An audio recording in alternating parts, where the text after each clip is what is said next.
My mom keeps stealing it from me, so it must work. The best thing is to go for a product that is focused on both. Like I'm not sure if you can see I have lines. Majority of us we are doing this. There are many, so I would go for.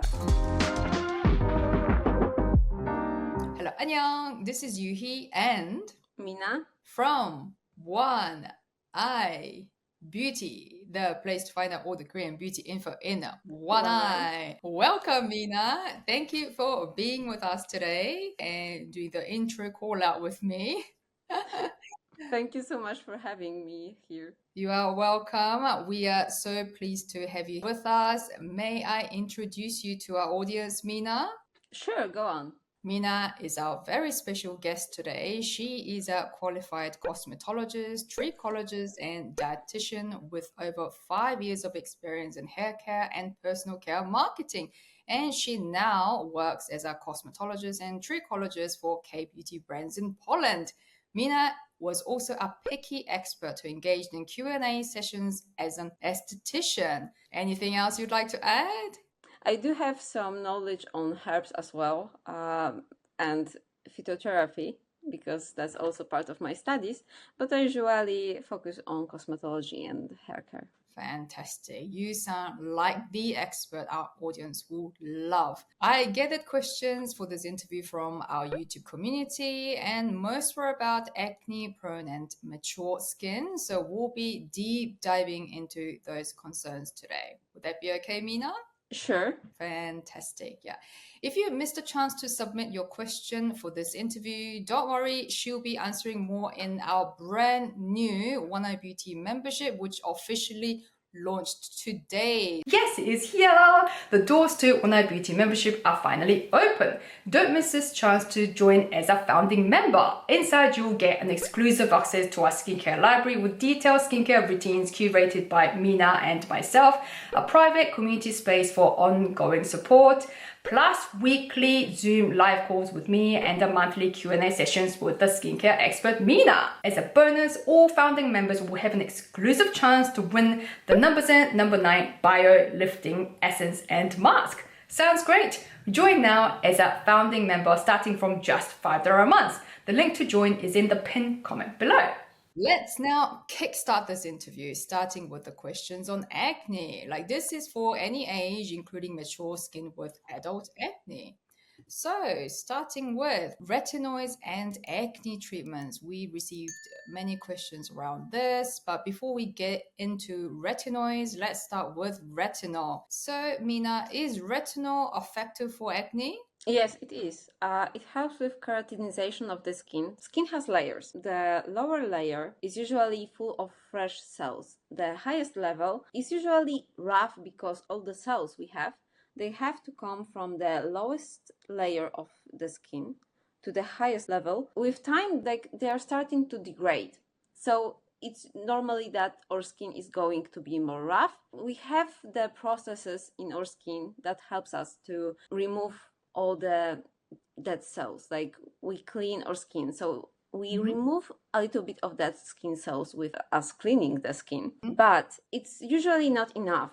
And when we use retinol, it helps actually to clean all the dead cells. It's easier to see the fresh skin. But it also helps with acne because you don't have all the impurities on the skin. That's the easier way to tell how it works. It's helpful with mature skin. It's helpful with wrinkles, but it helps with acne as well. How about Bakuchiol, like the gentle alternative to retinol? Is this effective for acne just as retinol, or is it only for anti-aging? As you can see, I started to smile a little bit because Bakuchiol it's like very popular lately, but there is not as much research as on retinol. We know a lot of things about retinol, we know a lot of things about vitamin C, about green tea, but Bakuchiol is still new, and some people say it's better for pregnant women. There is no research on this topic and we don't really know. It's an ingredient from a plant, so it can be helpful. It might be a bit different, but personally I think it's not as effective. We don't even know if it's as effective as retinol, It might be a good alternative if you're sensitive to like high amounts of retinol, or your skin is not doing well during retinol and you don't like it. But I wouldn't actually focus on Bakuchiol being one-to-one the same thing as retinol. So you are saying that you would not really recommend Bakuchiol for acne or for anti-aging? I wouldn't recommend it for acne because I don't see it working for acne. It might be helpful with anti-aging, but I'm not sure if it actually works because we don't really have any proofs. If it works for you, it's great, and I'm happy it works for you, but it won't probably have the same effect one-to-one as retinol. I'm actually using eye cream with Bakuchiol. Shall I continue using it if you think that it's not that effective for anti-aging? There's not enough research. I think it's good if you continue for one reason. I heard right now lots of people are using eye creams with retinol or retinal and they forget about sunscreen. So the thing is that if you forget about sunscreen, you might get sunburned, and that's something we don't really want. So if you keep forgetting about using sunscreens in this area, and it can be bad because I'm sensitive to sunscreens too, and it's hard to find the great sunscreen that works with eyes and it doesn't migrate. So if you are not sure if you can stand eye cream with retinol and then sunscreen on it, it's better to go for the one with Bakuchiol. Oh, got you. Maybe I'll keep using my Bakuchiol eye cream for in my morning routine then. Yes, that's actually a good idea. We don't want to spend too much on skincare, but if you have this ability of going for Bakuchiol in the morning and retinol in the evening, it's a good idea.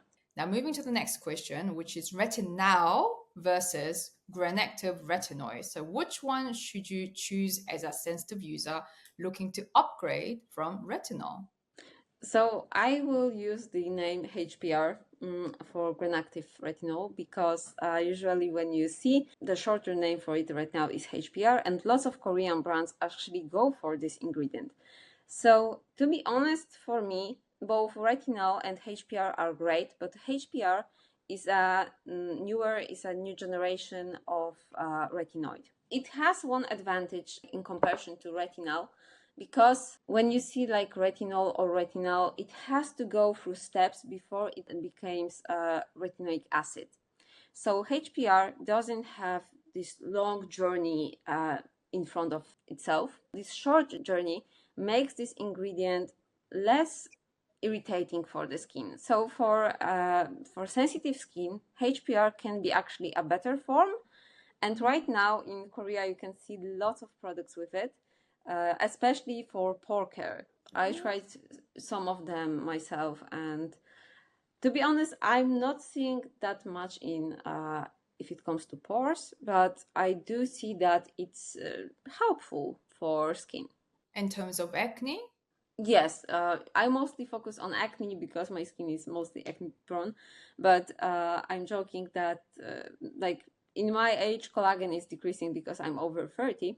So it might actually work. I don't think like it's very visible on my skin if it works or not.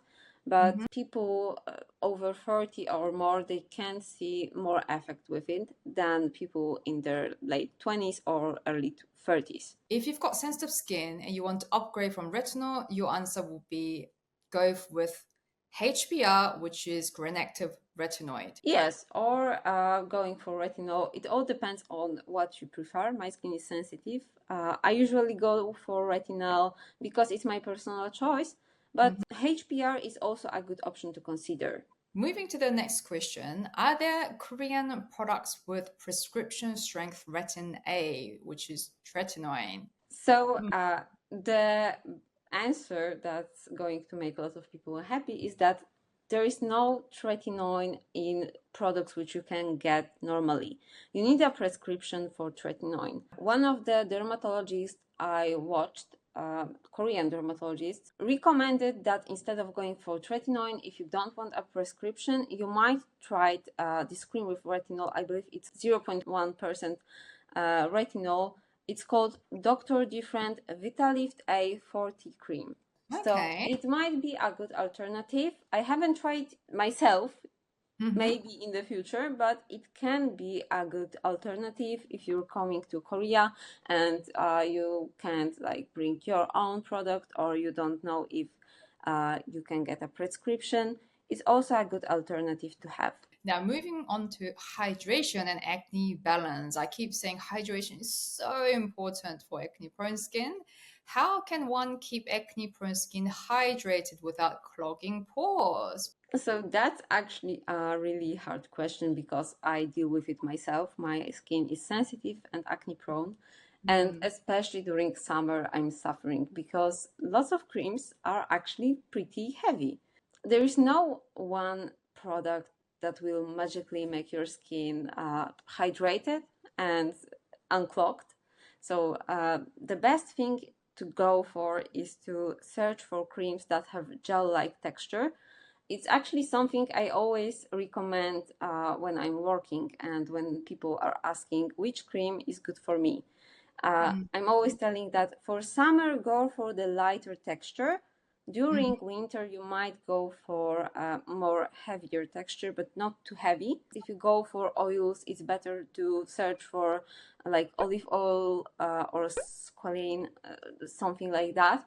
Not like shea butter can be too heavy, coconut oil can be too heavy. So it's better to keep it simple, to keep it a bit more lightweight. Which moves to the next question. I think you kind of pointed out the answer to this question, but what are lightweight yet effective Korean moisturizers for acne prone but dry skin? So Asking for if it comes to dryness and acne, it can be tricky to find one cream, especially not only for dry skin, but also for dehydrated skin with acne. It can be tricky. Some creams I find to be great are S.Nature. S.Nature cream is like one of the most popular on Olive Young, and not only there, I believe on some apps with rankings in Korea, they are also still very high. Torriden has a great cream, also very popular.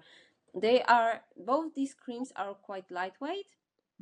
They are hydrating, but they do have some occlusives to lock the water in the skin. I actually had those creams popped out in my head as well. And also Dr.G IED soothing cream.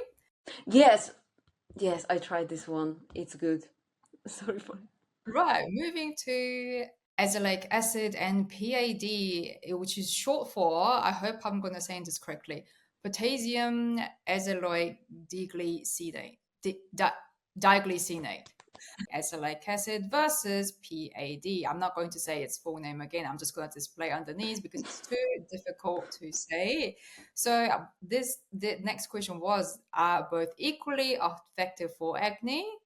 There is no research. For me, I believe both forms are great for the skin.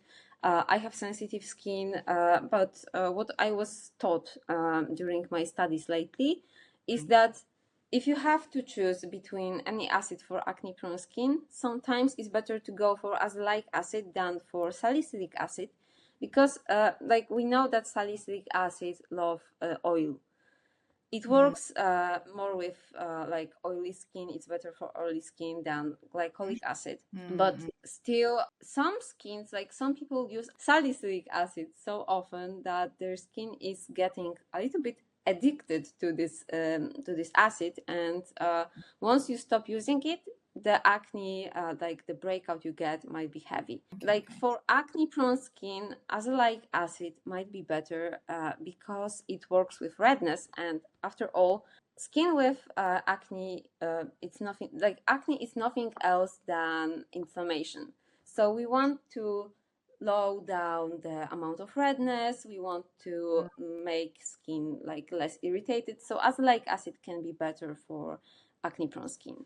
And it also helps with redness, sounds like. Yes, it helps with redness, especially like if you over 35, you might see that redness with acne goes more together.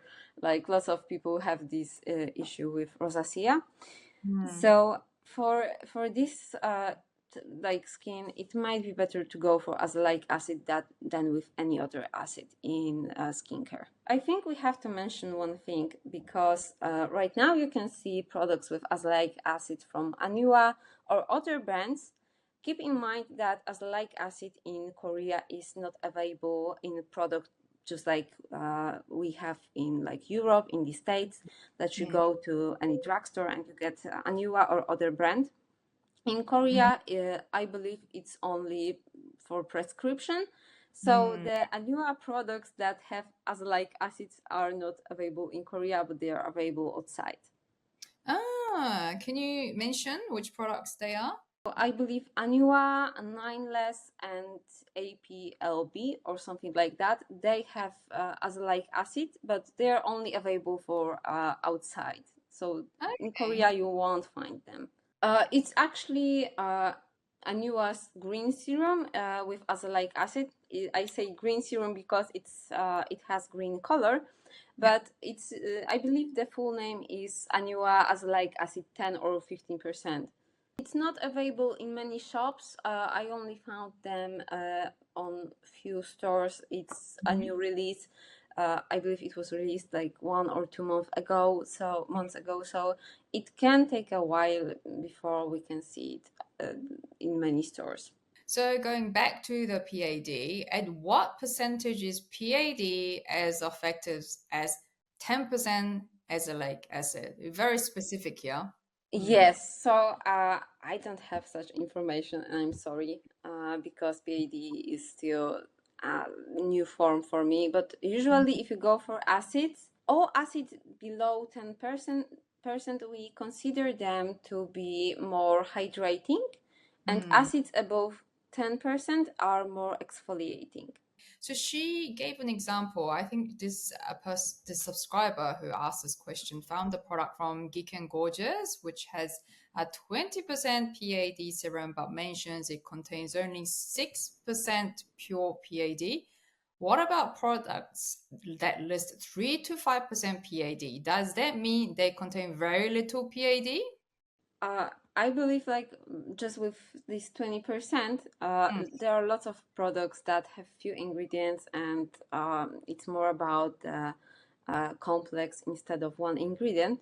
But to be honest, 3 or 5%, it all depends on your skin and your needs.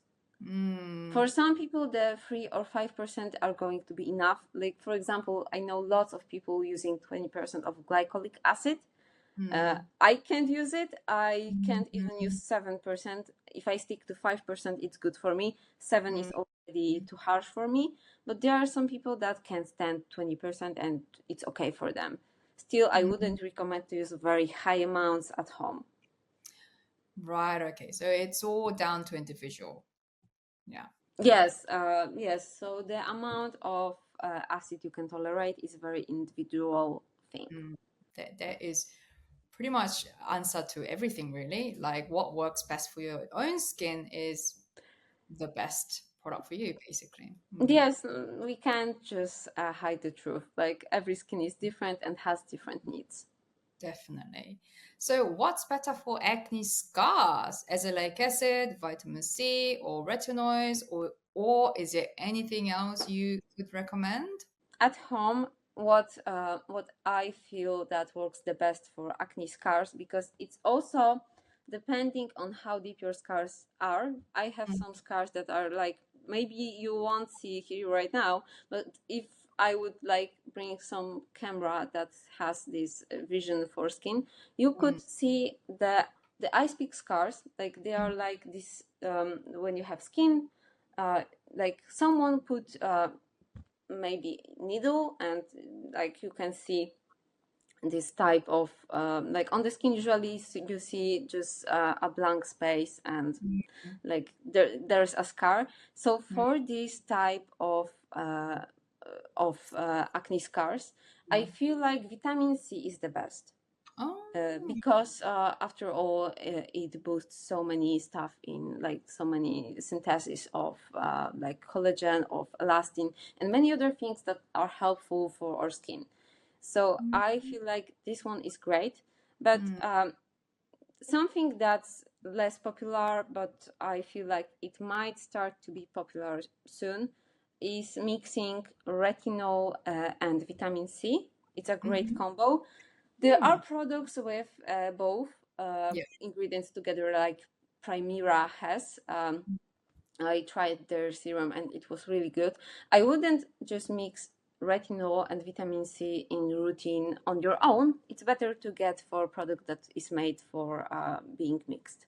Okay, now moving into acne and aging concerns together. So this is for mature skin with acne. What's the best way to treat acne and wrinkles at the same time? I feel like the answer is the easiest.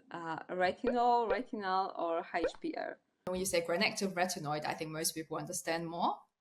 Yes, I think it's because The Ordinary has a product first and it was released and it was very popular. I haven't tried because for me, back when it was released, it was still something new and I wasn't really into retinol.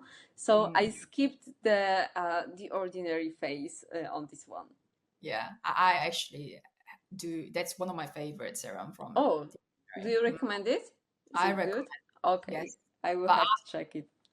that's right. But after you go through a lower percentage of retinol first, I recommend you go after this one. Yeah. Yes, that's Yeah. good to start lower. So can azelaic acid be used with peptides? What ingredients Yes, should... Oh, and okay. there are brands that actually mix both.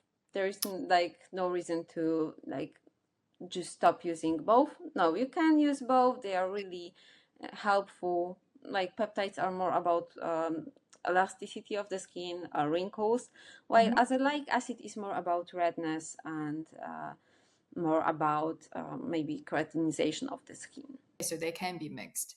Yes. In that case, what ingredients should be avoided when using peptides? So personally, I wouldn't avoid any ingredient when I'm using peptides. Mhm. Peptides work with so many good ingredients. Like I even saw formulas with actually azelaic acid or niacinamide. Uh, Mhm.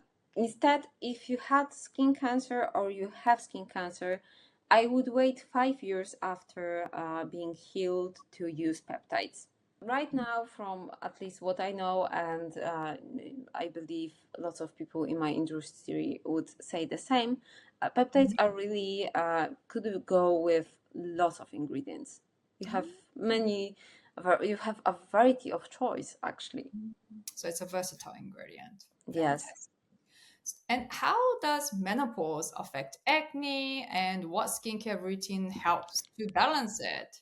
That's an interesting question because usually women during menopause start to see that their skin elasticity is going down. So it's all about estrogen and how it works. So the estrogen level is going down. So you Mm, can see actually some acne. You might experience even a cystic acne, which mm, is quite hard to go mm, through. mm, So mm. what I would recommend actually, uh, I would recommend going to gynecologist or endocrinologist because you might need hormonal therapy for like during menopause. So it's Mm, good to do a proper checkout. mm. But if it comes for the skincare, I feel like retinol or tretinoin in this stage of your life can be really good. So are there any Korean product recommendations for women going through menopause, hormonal changes? There are many products which, in my opinion, are good, especially IOP, retinol. It can be really helpful. I feel like actually IOP is very um, pioneering if it comes to retinol in Korea. Yeah. Like lots of people have this very weird and wrong view of Korea. Like recently Korean brands started to create products with retinol. No, IOP has been doing it for over 20 years. What's the most effective Korean anti-aging skincare routine for 50s and beyond? This is quite a broad question, but can we go through 40s plus and then 50 plus and 60 plus and beyond, if possible? So actually, I feel like the routine for like 30 plus, 50 plus and 60 plus, they are going to be very similar because we want to have a good cleanse. We want to have like toner, maybe some essence, some serum. Some you can go for ampules on concentrates. Depends on your needs. A good cream can be helpful. You might need some sleeping mask, or you might actually go for facial oil because like facial oil is going to be a bit heavier, so using it during night can be really helpful, especially if your skin you feel like your skin is getting very dehydrated, or you feel like your skin doesn't have the good amount of sebum, it doesn't produce sebum anymore. So I feel like the routine is very similar to everyone, but what products we pick might be different. Sun protection, in my opinion, is a must for all skin types and skin ages, not only for people 40, 50, 60 plus. But the products you might prefer to use might be a bit different. My mother is actually in the 60 plus group, and what I see, what is her choice and what people her age choose might be a bit different. Might be a bit different because for herself, she would use very different products than what I would recommend for her. And in my opinion, for people like 50, 60 plus, the products that are going to lighten some pigmentation might be more needed than in group like 40 plus group. Have you suggested any products for your mom then? Okay, if it comes to products I love for mature skin, it's totally AHC eye creams. Like any age group should go for this cream. It's one of the best sellers in Korea, and I'm not surprised. I was also surprised how well Some By Me eye cream works. The one with retinol is also good. If it comes to moisturizers, that's a hard question, but like BioHeal, the latest series with probiotics, I think, I'm surprised how good it is. So I would probably focus on these products. I would focus on IOP's retinol, like Primera and their retinol with vitamin C. The HAC eye cream, they have a lot of different ranges. Is there any one you would recommend for mature skin? ProShot line, the red version. I'm not sure how the full name it was, but this one targets collagen, so I would go for this one. The technologies AHC is using are very new, very innovative. I believe season 12 is targeting like wrinkles that are related to gravity. Like gravity is working on our face, it starts to sagging. So season 12, I believe it's called, it was called core lifting or something like that. Okay. This one works perfectly for the mature skin. My mom keeps stealing it from me, so it must work. Right, okay. I need to look into that myself. So basically, when it comes to the routine for mature skin, it's really down to individual once again. So I often get asked from my female audience, especially 50s and beyond, about their neck. They say their facial care, they get it. I think they're doing well. It's just a neck care. I get questions on it. What would you suggest for their neck? So there are some creams that are focused on neck care. I believe Medipeel, not Mediheel or Medicube, because we have lots of brands like this, but Medipeel has one. I haven't tried yet. I got it on my wish list as well, so I plan to buy it soon and test it with my mom, because like actually if it's a neck cream, it's totally not a product I'm going to test on my own. My mom is also interested if it works, but there are many masks which you can use on neck only or on face and neck. So I would go for this type of masks. So you would actually suggest products that are specified for your neck. So basically creams that says it's a neck cream. You would actually suggest that. Yes, with in general with neck area, if you don't have some endocrine problems, it's a bit easier because you have bigger choice of products. Like I wouldn't use anything with alks on neck if you have like thyroid problems, because they can have a huge amount of iodine. But if it comes to neck area, there are some special creams which you can use, but you can also use a heavier moisturizer. If you have dry skin, it's easier because you can use the same neck cream for face and for neck. For Yeah. acne-prone skin, sometimes you might need special cream because, like in my case, I feel like my neck needs very different care than my face because some creams are too heavy for my face, but they are good for my neck. When will be the ideal age range to start caring for your neck? To be honest, in current ages, I would say the younger you go, the better. Like if you have a child and like you have a teenager that wants to take care of himself or herself, it's good to tell them to use your like regular cream on neck, because I'm not sure if you can see I have lines, because what I'm doing, and I believe majority of us are doing, we are doing this all the time. If you check younger people, like many of them are searching for the answer how to do, like what we can do with these lines. There are some stuff, like some technologies, some innovations are, they can be helpful, but they are also causing us some problems with neck, with other stuff. So it's good to start the younger, like the youngest age you can start to help your kid and teach them to start taking care of their neck. So should mature skin focus more on hydration or collagen boosting ingredients? Okay, so the best thing is to go for a product that is focused on both. Like vitamin C, it's great for because how it works, it boosts so many processes in our skin. Like collagen, it's more about working on the surface of the skin. So what boosts collagen production in the skin is actually vitamin C. But vitamin C is also boosting something we call GAG. I'm not going to go with full name because it's going to be really hard. So GAGs are actually boosting hyaluronic acid production in the skin. So it's a win-win situation because you're targeting collagen, elastin, and actually hyaluronic acid.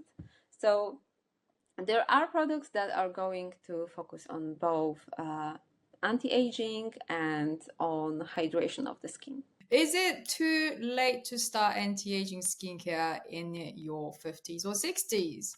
No, it's never too late. It's good that you start even late because it's better to start later than never.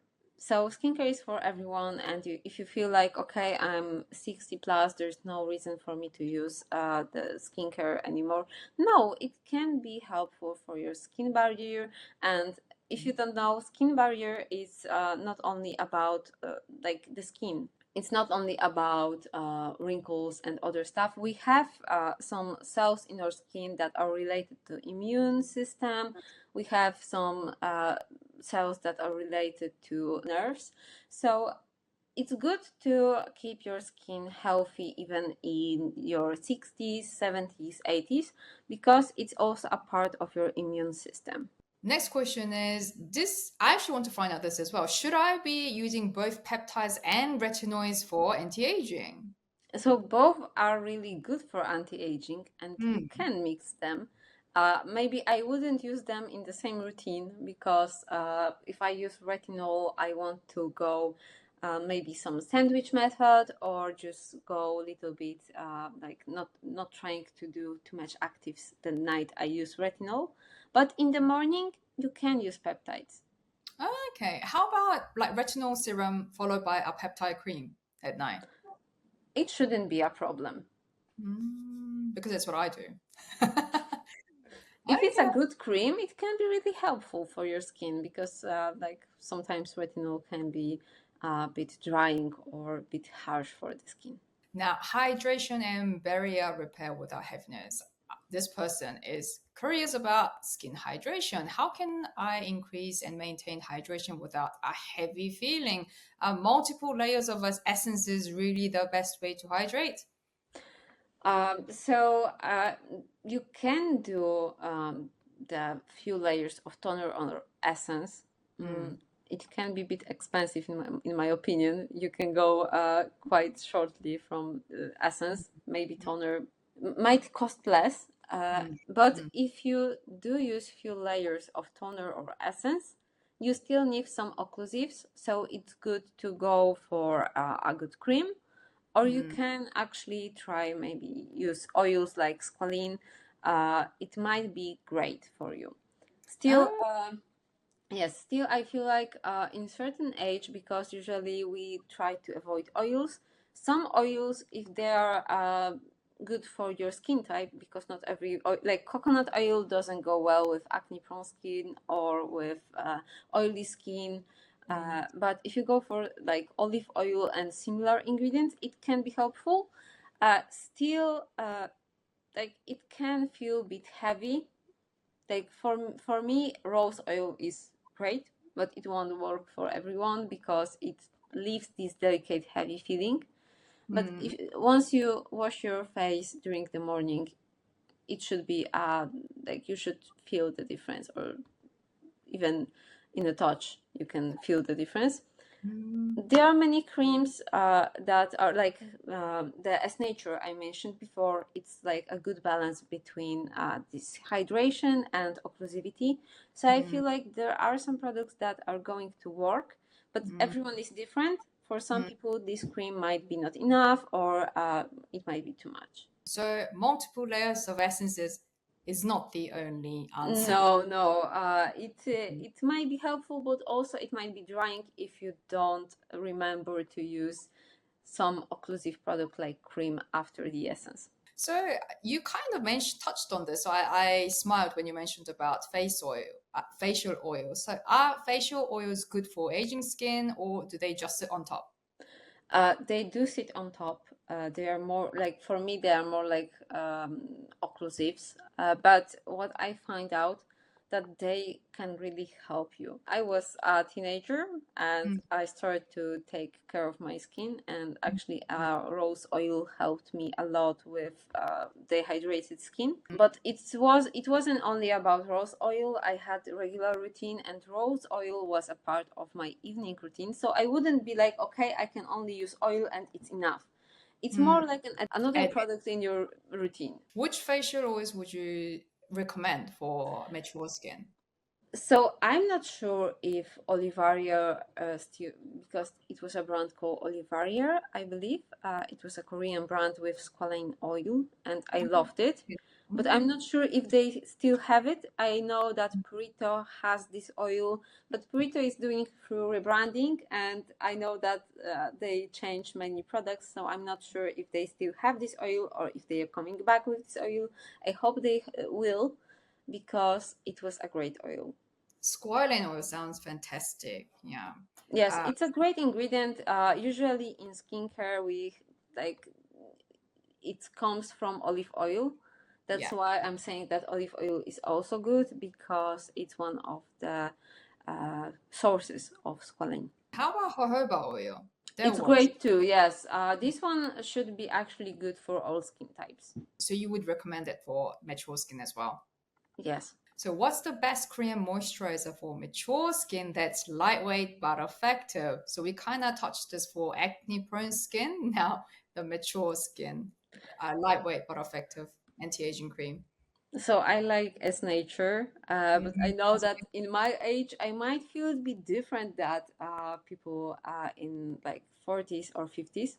Mm. But for my age, S.Nature is amazing, and I believe it can be helpful for dry or for mature skin as well. I feel like the new BioHeal probiotics series is also good. I believe it's probiotics with collagen, so this one can be effective too. One of my favorites, but I only use it during the winter time, is Skin 1004. Yeah. It's the Probiotica series.